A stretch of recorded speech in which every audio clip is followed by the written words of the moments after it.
Oh boy, I'm going to get some hate in the comments section for this, but it has to be said.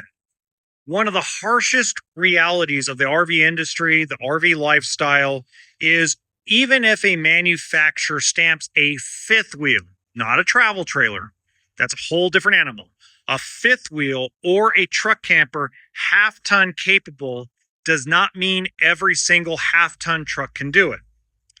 Now, can some half ton trucks do it? Absolutely. If they're equipped correctly from the manufacturer of the truck. And then on top of that, you still need to add things like airbags, stabilizer kit. Now, when I did a short video about something similar to this, everybody jumped down my throat and said, you can't increase your payload. Well, I never said that. And I will never, ever say in a video, you can increase your payload. Now, one thing I always tell folks is unless you're going to buy the lightest weight thing with no bathroom in it, more than likely, the super majority of you are always overweight. Not everybody. I want to make that clear to all the people that are, nope, I'm never overweight. I understand that. Okay. Now, for those of you that are brand new to this, stop looking at the internet. That's one of the biggest, harshest things I could tell you. Stop looking at the internet and go up to your truck. Now, this is a shop truck we have. This is actually one of the ones we move a lot of our long bed campers with. And what you need to do, it's a Duramax diesel 06 3500. What we're going to do is we're going to open the door. We're going to look for the payload sticker.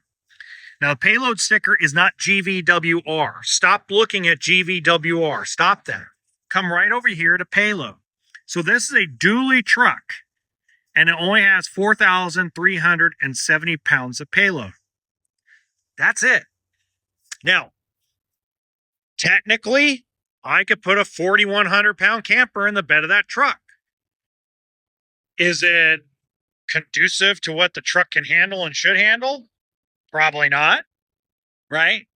But there are different things that we added to that truck to make it tow some of the bigger campers when we're going to shows and things of that nature. We have put about $8,000-9,000 into the truck to make it capable of doing a lot of this stuff.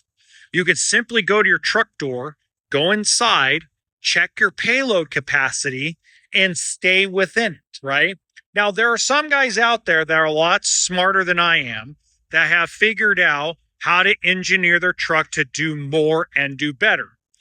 And when I talk to guys that are that smart, I'm pretty comfortable when they're speaking to me about what they know that they can handle on their truck. Newbies or folks that are a little more conservative, we're going to go by the numbers, right? Okay. So here's an example of something. So let's say your half-ton truck can handle, let's say, 1,300 pounds of payload. Okay. So what we're going to do is we're going to walk over to the Scout camper over here, and we're going to look at the sticker on it. Now, I sold this already to a guy with a Ram 2500, and I'm going to explain that in a minute because that was interesting. Okay. But if we look here, the weight of this as it sits is 1,186 pounds. Okay. So that leaves you only 100 pounds of payload capacity for fuel, bodies, equipment, things of that nature. Now, if you're wondering why I sold this light of a camper to a 2500 Ram, it's because it only had 1,980 pounds of payload capacity. And the guy who owns the truck was very upfront saying he didn't want to put any money in the truck. No airbags, no nothing. Perfectly understandable. So we needed to switch him from basically a Wolf Creek to a Scout to make sure that he's safe, right? Okay. Now, this is a Lance Squire 805. It is talked about all over the internet as a half-ton capable truck camper. So let's say you have a 1,600 pound payload on your Ford F-150 or your Chevy 1500. If we look here, this is 1,634 pounds. It will work for a lot of half-ton trucks, but again, more than likely you should be in a 3/4 ton truck with that particular camper and with all the right equipment. It's a different animal. And I have this Montana fifth wheel over here. And this Montana fifth wheel, we sold it. It's used. Okay. If you go look on the internet, and this is big with fifth wheels, and I did a video about fifth wheel versus travel trailer, which I will actually link in the description box below. So if you guys haven't seen that video where I talk about that, I will never, and I would never do this, I will never sell a fifth wheel to a half-ton truck. So you got 18,000 pound GVWR. More than likely, this has about a 3 to 3,200 pound pin weight.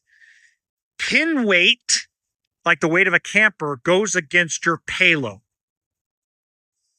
I don't care what Google AI says. Google AI is wrong. Reddit is wrong. Quora is wrong. A travel trailer does not go against your payload. It goes against your gross combined carrying capacity. Your GCWR, your gross combined carrying capacity.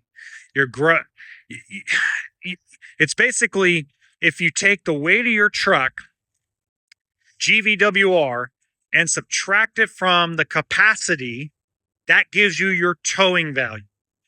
So your tow rating is determined by what the capacity of this truck is minus the GVWR of your truck. So let's say that you have a 30,000 pound capacity and your truck weighs 15,000 pounds. It means your total tow capacity is 15,000 pounds. Okay. All right. So we have to make sure that when we're talking about truck campers, we have an understanding that you're going to be overweight because it's very hard to stay within weight capacity on a truck camper. Now, there are more things that you could do with a truck camper, in my professional opinion, to make it safer than a fifth wheel. You also, a lot of folks that do truck campers, like this folks that bought this adventure camper, a lot of folks that have these tow a boat, tow a small trailer with a side-by-side or a car. They're towing, most of the time, they're towing under 7,000, 8,000 pounds. There's also no chucking like there is in a fifth wheel. So I just want to kind of get over and give more depth and detail to what I was talking about, because I think that's one of the things that people misunderstand. Now, that video, if you made it all the way to the end, that video I told you I linked in the description box below. It's actually in the top right-hand corner of this video. And until next time, remember that RV always stands for toolkit and sense of humor.